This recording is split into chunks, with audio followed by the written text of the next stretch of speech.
Yo,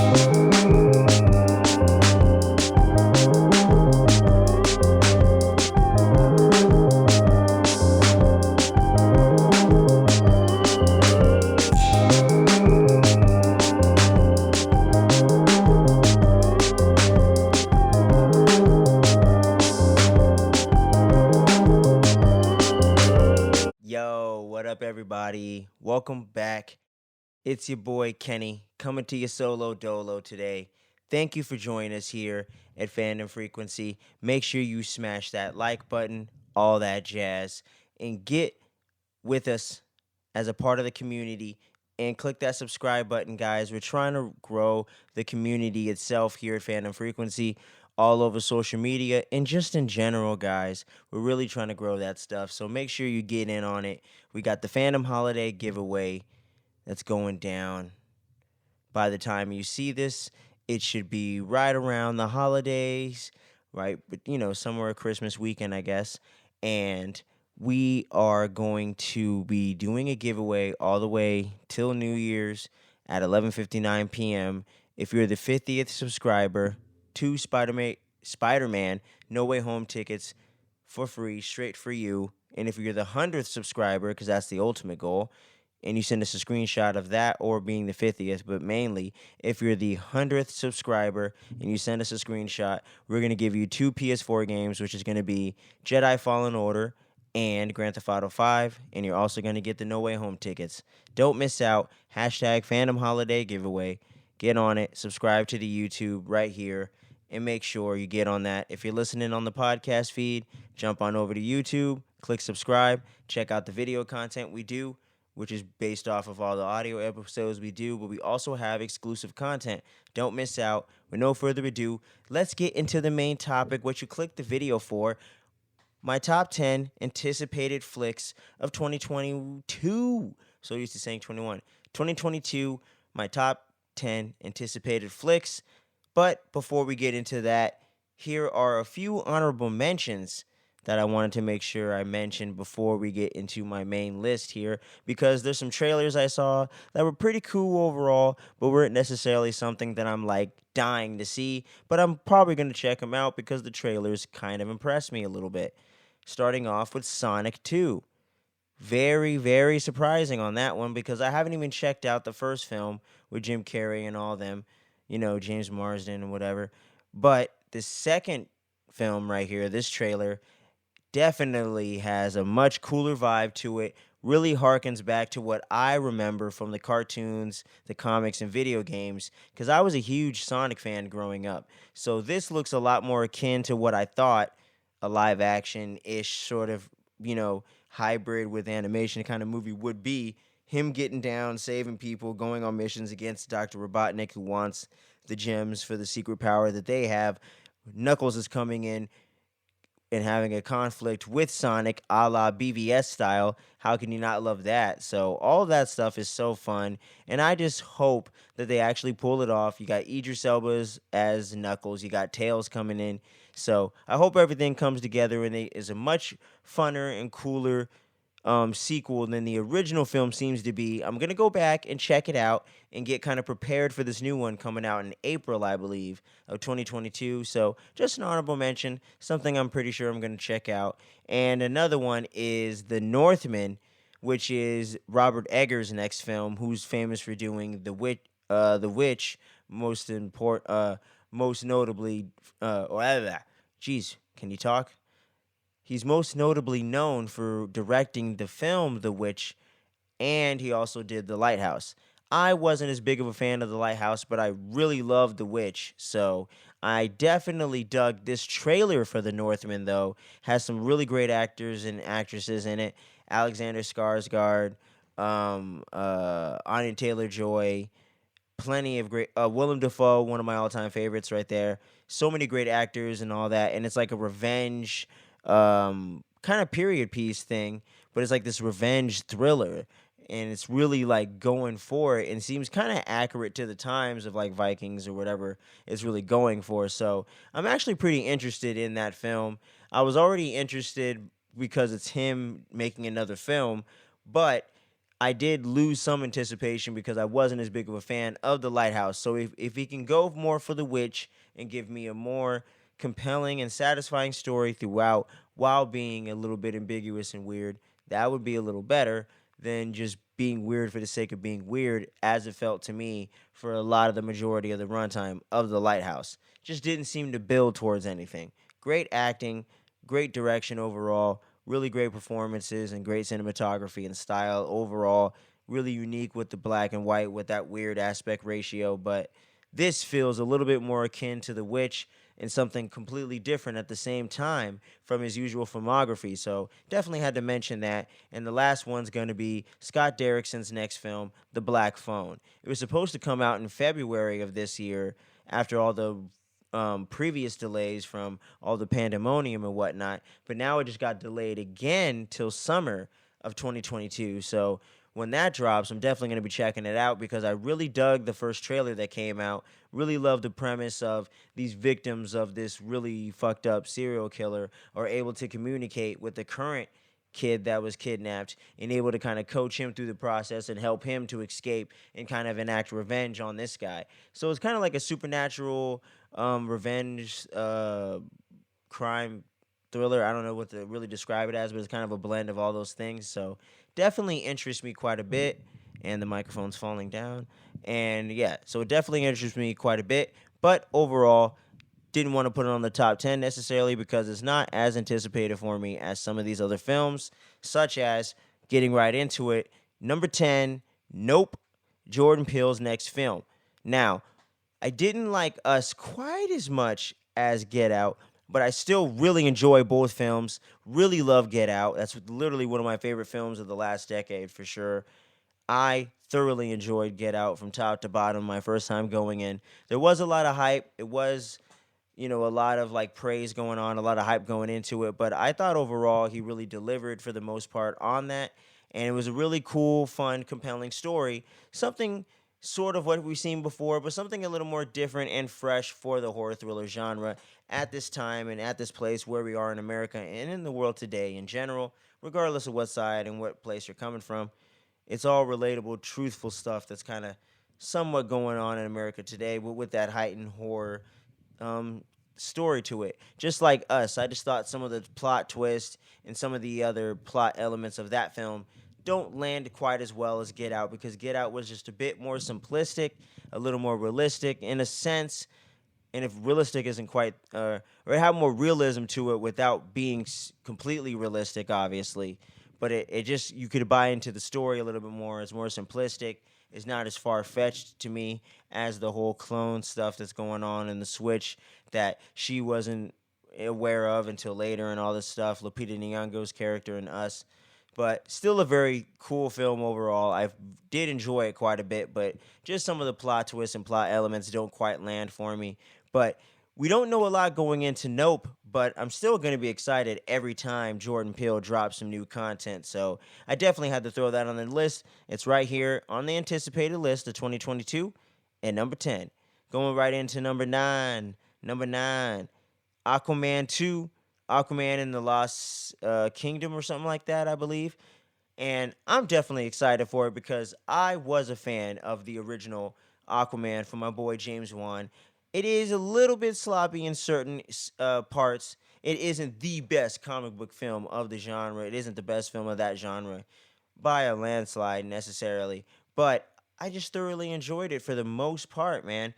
Other than I think some of the like Patrick Wilson's Ocean Master being a bit over the top, and the film in general, and just not having quite the most consistent tone throughout the whole film, it still had a really good story for the most part, really awesome characters, and a very like dope, memorable action sequences, and just overall like just the overall spectacle of the film was so dope, and getting to see Atlantis really brought to screen for real and getting to see that underwater technology fully come to life was so damn satisfying that first time going in to see Aquaman. So it definitely has to be on the list right here at number 9 because we don't have tons of footage yet. They just put out that sizzle reel behind the scenes thing at Fandom this past year, but overall, I'm still very excited for it. Can't wait to see what happens. And it even looks like Ocean Master is going to be teaming up with our boy Arthur Curry. So we'll see where the story goes. We'll see where the plot takes us. But I'm excited to see Black Manta back in action. Aquaman going out there, going on another crazy adventure. So number 9, Aquaman 2. Let's go. So going on into number 8, Halloween Ends. Now, I don't think Halloween Kills is quite as dope as Halloween 2018. You'll kind of see a pattern going on here and this with some of these films. But overall, I still enjoyed Halloween Kills a good bit, but there are some really clunky things to the second act, and overall, the film just isn't as subtle and as well done, just plot wise and everything like that. It does get a bit over the top. I do love some of those really gnarly kills. Don't get me wrong, I'm a slasher fan. Carnage Candy is my thing. But overall, I just think the plot isn't as well told. Certain themes and things that they're going for aren't as fleshed out and don't land quite the way they're trying to, or the way they're intending it. You know what I mean? But I still see the intent there. And some of the dialogue is just really corny as well. So I do have to give those few criticisms to Halloween Kills. But overall, it's still a satisfying, enjoyable sequel.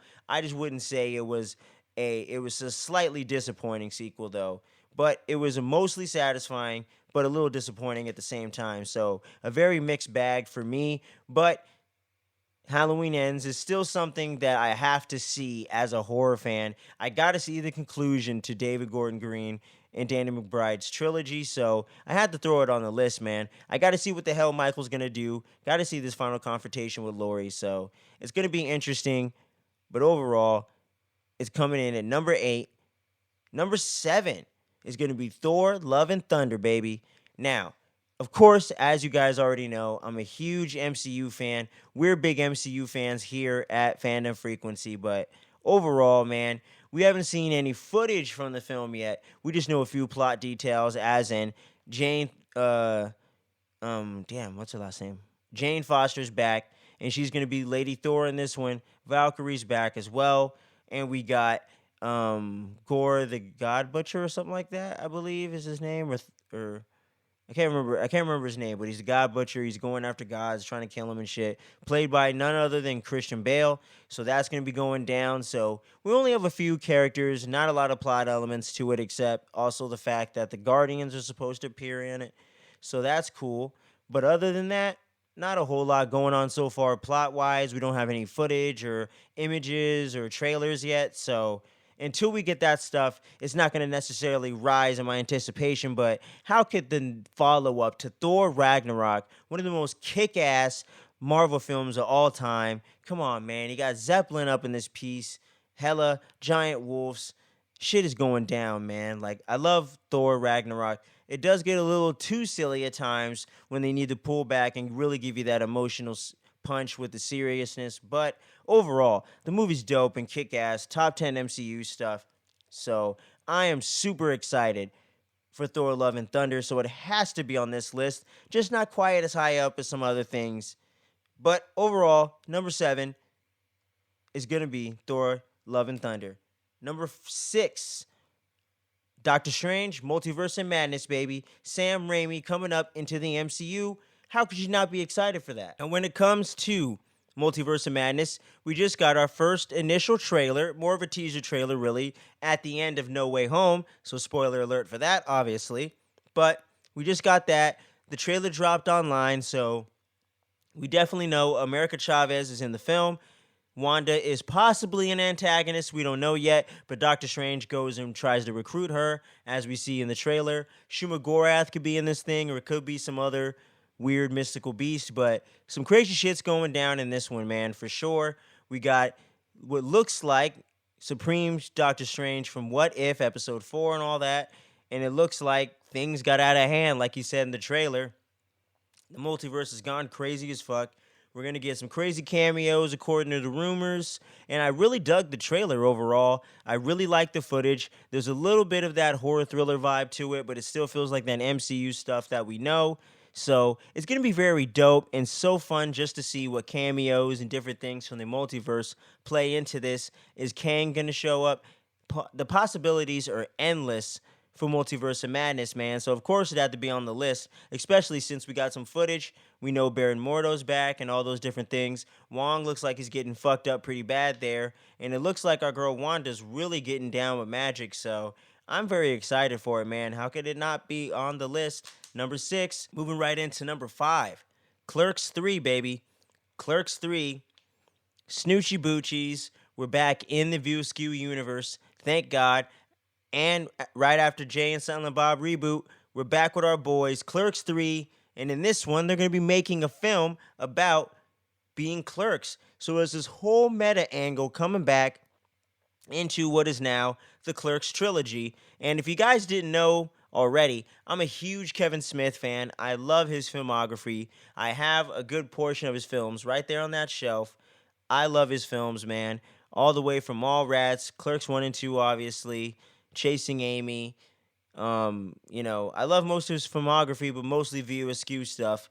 And I know he's ventured into some other things like horror stuff and some of the really silly stuff like Tusk and Yoga Hosers, which I'm not really a fan of, but they're decent overall, you know what I mean? I've seen worse, but overall, I'm a huge Kevin Smith fan, and just getting to see Dante, Randall, and all these different characters come back. Rosario Dawson's character, whose name is escaping me at the moment, but I'm so excited to see her back.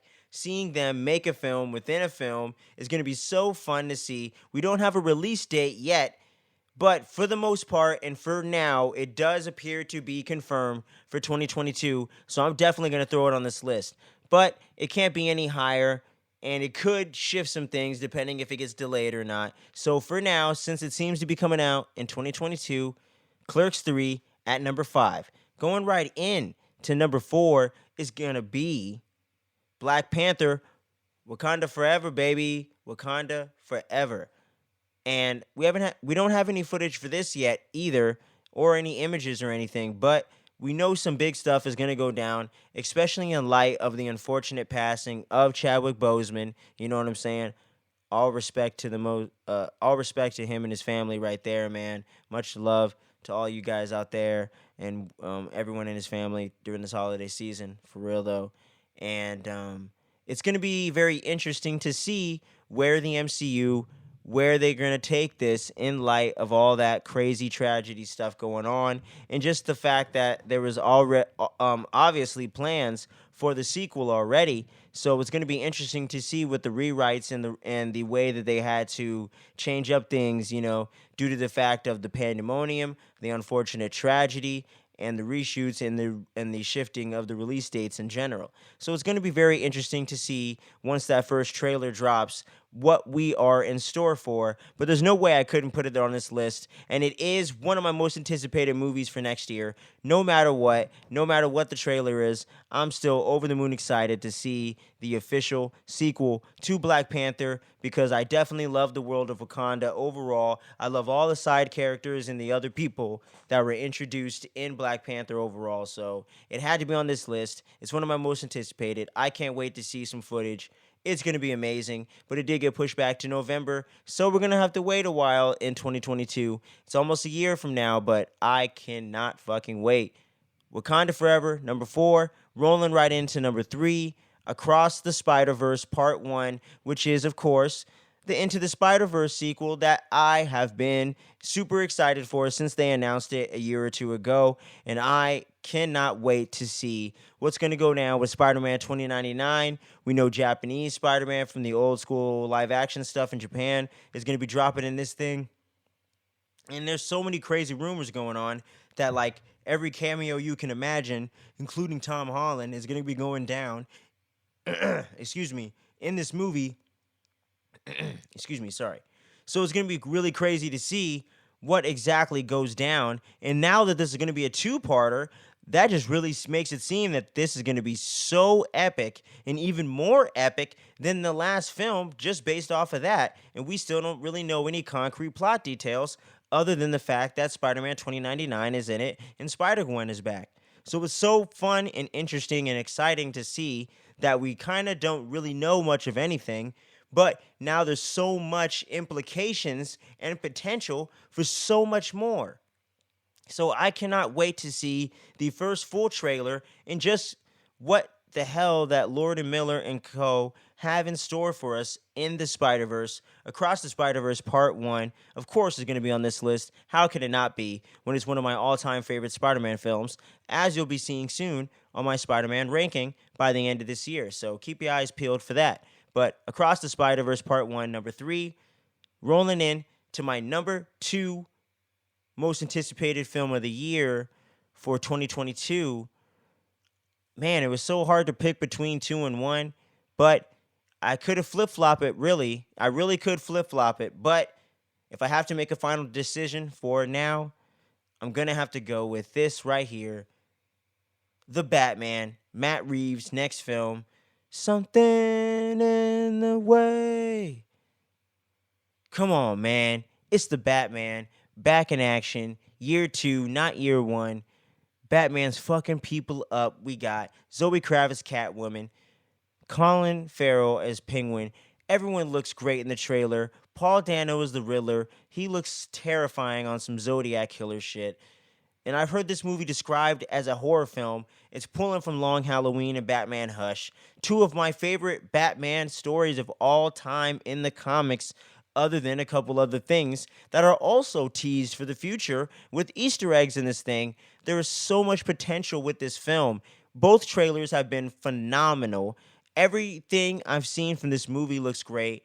And Robert Pattinson looks incredible in this role of Batman and Bruce Wayne. We've definitely seen more of the Batman side of it than Bruce Wayne, but I just can't wait to see what Matt Reeves and everybody just made up, put together, and is gonna put out there for the world to see. And that score from Michael Giacchino, that just initial theme of the dun dun dun dun, like that shit is so dope, man. Like already, I feel like that shit is gonna be iconic, and I can't wait to see what else that guy is gonna make for that soundtrack and that score overall. Because Michael Giacchino is literally one of the best composers working today of this more modern generation, even though obviously me and him aren't the same age. You know what I'm saying? In the newer composers, like after the Williams and the Alan Silvestris and the different people like that, and the Hans Zimmers of the world and things of that nature, it's really cool to see all this coming together for this new Batman. You guys know I'm a huge Batman fan. I don't know if you can tell by the sweater and by the whole thing overall of me being a big Batman fan. I've made a top 5 Batman movies for the 5 on It ranking series we do here. Make sure you check that out. All of that. I am over the moon excited for this new Batman film. You know what I mean? Like, nothing looks bad to me so far. And I'm just going to go in with an open mind and just wait and see what the hell this thing is really going to be when we see it in full context and see it as a film. But as a Batman fan, there's no way this isn't going to be one of my most anticipated, if not my most. But I had to make a decision out of these two films. It was coming in at 2. Number 1, I don't think you guys would be too surprised. Scream 5, baby. Man, I just can't wait for this thing. I never thought we were going to really get a Scream 5 after Scream 4 didn't perform so well back in the day, about a decade ago. So I wasn't really sure if we were going to get it. I am very excited, especially with the filmmakers that are involved with it, being Radio Silence, and then Matt Bertinelli and Tyler Gillette being the directors. Those guys really kicked ass with their first film, Ready or Not, and they made some pretty cool shorts as well in Southbound, and I think they might have worked on some of the VHS series as well, that anthology series. So all that stuff is so rad. Ready or Not is such a dope, kick-ass film that is so clever and very self-aware and humorous without being too on the nose like a lot of meta movies really are when they're not done as well within the horror genre. So I'm definitely super hyped and excited for this, obviously, as a Scream and slash Ghostface fanatic. I've loved Scream ever since I was like 6 or 7 years old. It's my favorite horror franchise. It's literally the reason why I got into horror films. So, of course, I'm going to be excited for it. Of course, I'm going to be hyped regardless of it. But they're bringing the legacy cast back. We're getting freaking Sidney, Gale, and Dewey back. And we're getting returning characters from Scream 4. We're getting brand new characters. And things are tying into the overall original 4 films, the overall franchise, if you will, the overall canon. You know what I mean? We got people related to Randy up in this thing. The trailers have been phenomenal. The featurettes have been great. Nothing has seemed too spoilerish. I've been avoiding spoilers like bullet time and the Matrix. You know what I'm saying? So I am laying around. I don't want to get spoiled with a single thing that's going to be in Scream 5, Scream 2022, whatever they want to call it, whatever you want to title it. I am so excited, over the moon for Scream 5, and I just cannot wait to see really who's going to be the killer, what's the overall story, how does it tie in, where are we at in Woodsboro, what are these new characters about, why are they targeting these people that are related to the original killers and are victims, or just the overall legacy characters, if you will, the way they've described it in a couple of the newer featurettes, like Meet the New Blood, and I think Ghostface is an icon or something like that. I think it was those two featurettes in particular that started to tease that instead of it just being the original killers like in the trailers. So a lot of misdirects, I'm sure, are going on in the marketing, but I just can't wait to see how this is all going to go down in this new latest installment of Scream. It's the only time I've been able to see a Scream movie in the theater, unfortunately, while it actually came out. I missed Scream 4 for whatever reason, and obviously the original trilogy, if you will. I was not old enough to see them, mostly because I was 2 or 3 or 4 or 5 years old, so my parents weren't taking me to see R-rated movies yet. So it is what it is in that regard, but it's going to be my first big one, man, so I cannot wait. I am so hyped for it. But what movies are you guys most excited for in 2022?